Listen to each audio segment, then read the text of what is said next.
Hi, it's Kevin from Take a Hike GPS. Today we're going to take a look at how to create custom maps for your Garmin GPS unit and install those maps on the GPS. There's a couple things you're going to need to get ready before we get started.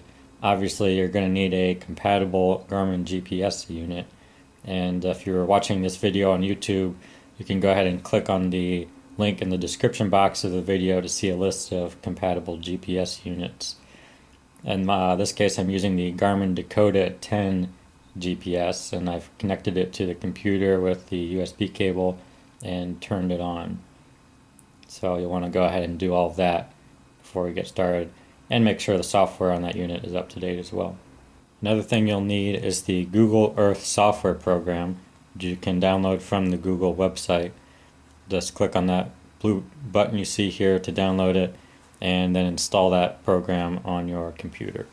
Last but not least, you'll need a map that you're going to use to create your custom map, and that map needs to be on your computer somewhere saved as a JPEG file.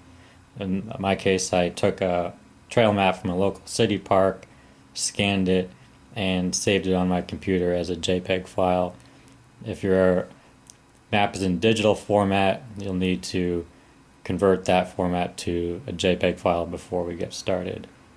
So once you've got all those things ready, go ahead and open the Google Earth program and zoom in on the geographic area where we're going to create a custom map. In my case, I'm creating it in a city park for Roanoke, Virginia, so I'll go ahead and zoom in on the park and center the map where I'm going to create the custom map. Once we've done that, we're going to go up to the Add tab at the top and click on Image Overlay. That'll bring up this box you see here. The first thing we want to do is give our image overlay a name. So just go ahead and put in the name of whatever location you're creating the map at, or whatever name you want to give it. Then you'll need to tell Google Earth where to find the file on your computer that you're going to use for your custom map, the JPEG file that you've saved. So go ahead and find that on your hard drive and click on it and click the Open button.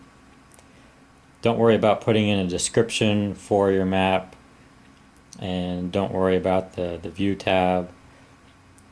For the Altitude tab, just going to want to make sure that it says clamped to the ground, that the draw order is 50 or greater.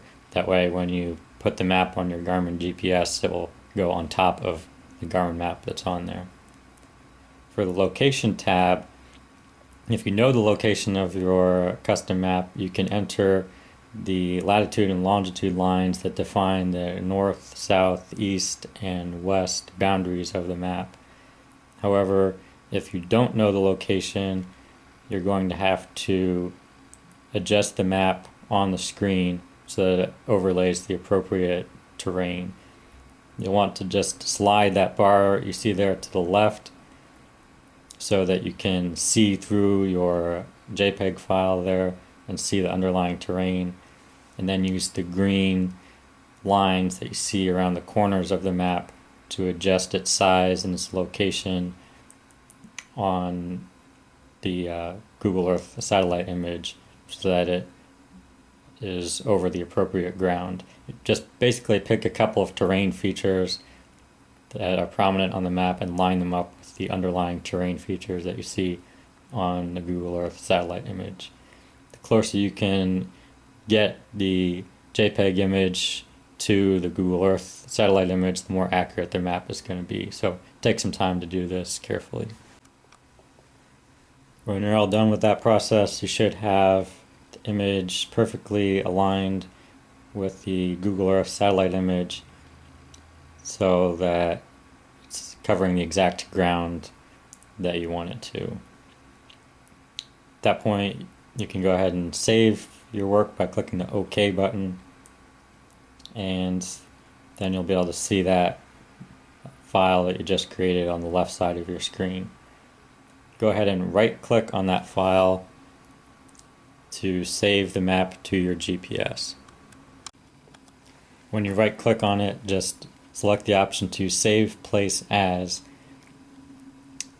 and then assuming your GPS is connected to your computer and turned on, find the GPS on your hard drive, select that, and on your GPS select the custom maps file.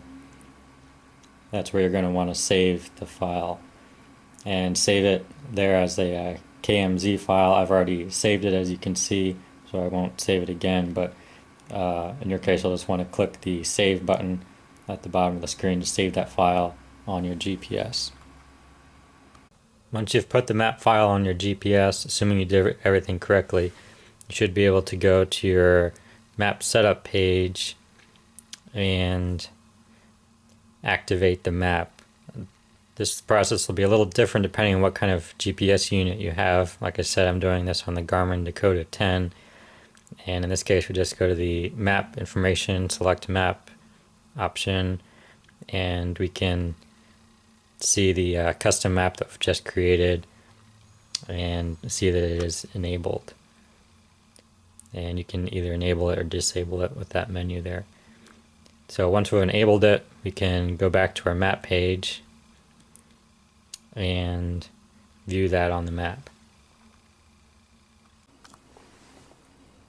Zoom in a little bit here to give you a better view, and you can see that as you're using the GPS now, instead of seeing the Garmin map or whatever map was on the GPS, you'll now see your custom map. So when you're at this location walking around, you'll be able to see exactly where you are on your custom map.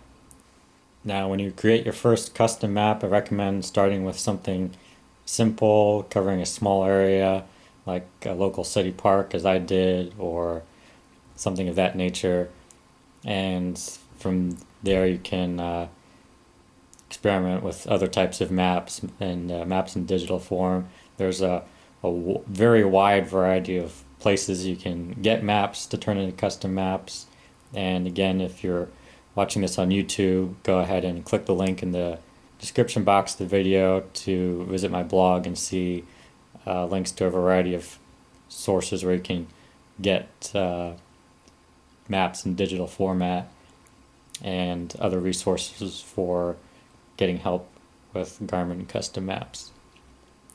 So that concludes our video for today. Again, thanks for watching and have a nice day.